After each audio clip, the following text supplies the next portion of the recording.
and welcome back to the channel.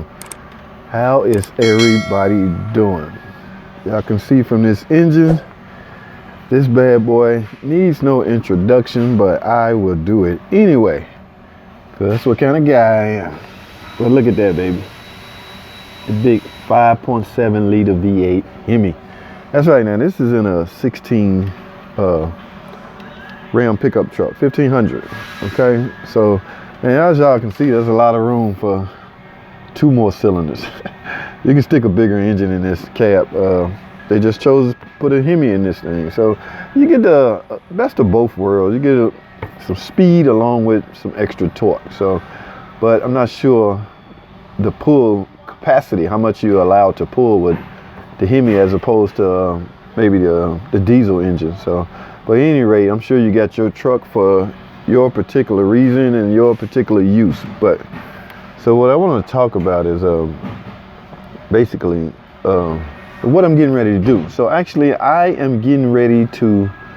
I just drove it in. I'm getting ready to, right here. Y'all can see this spark plugs. I have 16 spark plugs here. That is what this particular engine holds. There's 2 plugs per cylinder. It's a V8. Okay.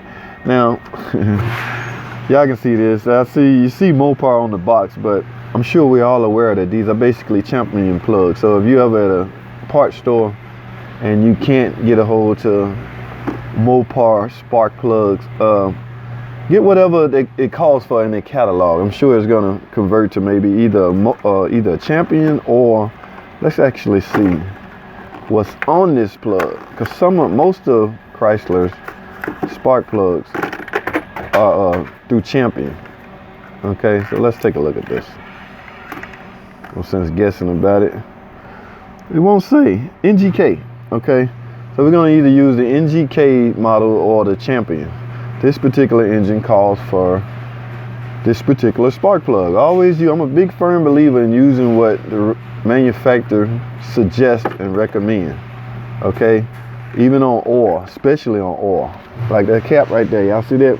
It says this particular vehicle, which is the Hemi 5.7 liter V8, should use SAE 5W20. Okay, now it's on you if you put anything else in it. I highly do not suggest that, especially if you're still under warranty. Okay, there's nothing like arguing with Chrysler about any potential engine trouble that you may have possibly used the wrong weight of oil. Okay, not so much a brand, but the wrong weight of oil. All right, so before I start on the topic of this video, matter of fact, let's go to a little ad break, a little commercial break. And when I get back, we're gonna talk about the whole, actually, the purpose of this video, because we're all aware how a tune-up goes.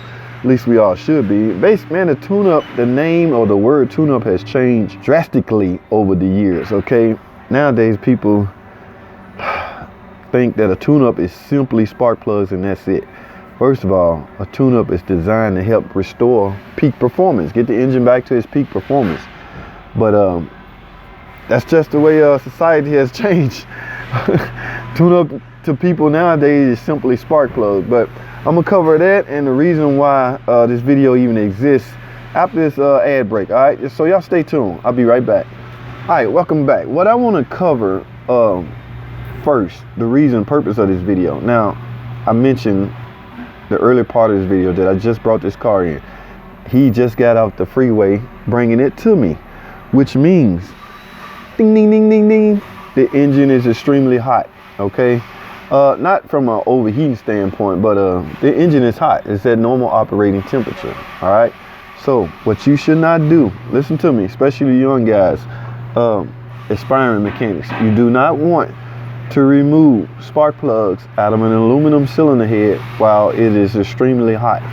Okay, the best advice I can give you is to let the car cool down. Let the engine cool down a little bit. It ain't have to be extremely do not have to be cold, but you don't want to remove these spark plugs out of an aluminum cylinder head that's extremely hot. First of all, you may burn yourself. That's number one. But I understand the rush mentality everybody's going through.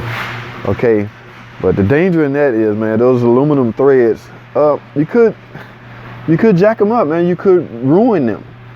Okay, now there's nothing like trying to re-tap or rethread a spark plug hole in an aluminum cylinder head.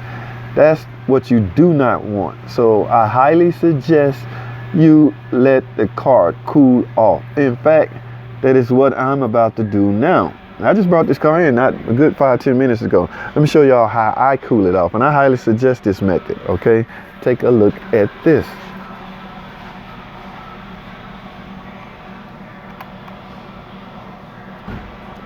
All right, y'all see that?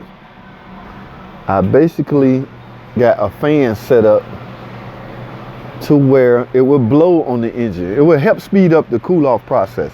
Okay, man, it's nothing like working on an extremely hot engine. So what I'm gonna do is let that fan blow on this engine for a good maybe 5 minutes.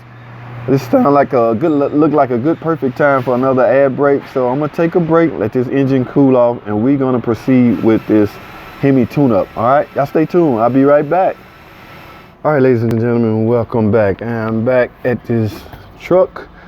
It is now cooled off to the point where I can touch things, you know, and actually remove spark plugs. Safe enough to remove spark plug and proceed with the tune-up.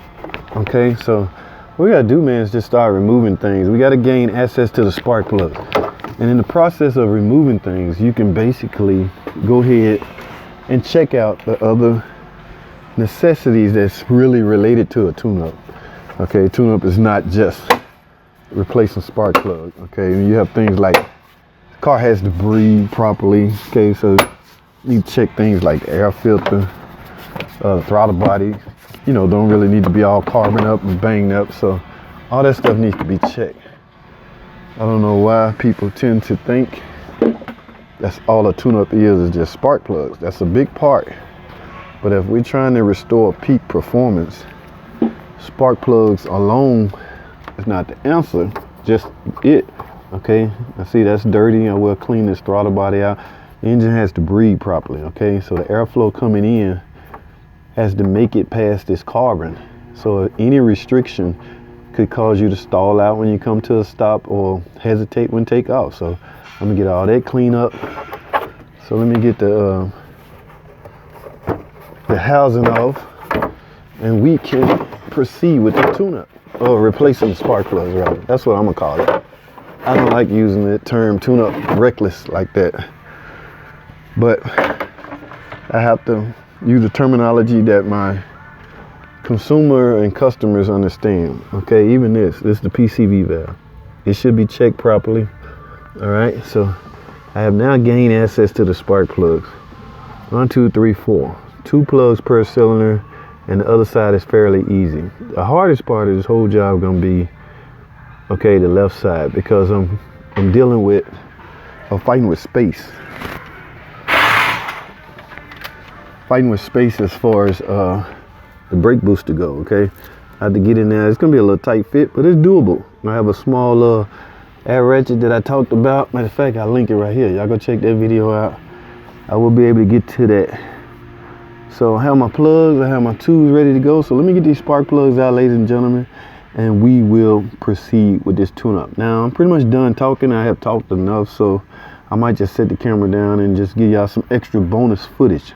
But I wanted to make sure y'all understood the purpose of the video is to really hit home the fact that you should not remove spark plugs in a hot engine. Okay, and when I say hot, I don't mean overheated. I mean the engine's at normal operating temperature. Let the engine cool down before you remove spark plugs out of an aluminum cylinder head. All right, so without further ado, let me shut up, get to work, because my buddy is waiting on this, and I will see y'all. I might as well go end this because it's just going to end with some bonus footage. All right, so thanks for watching. Comment, subscribe, and I'll see y'all on the next video.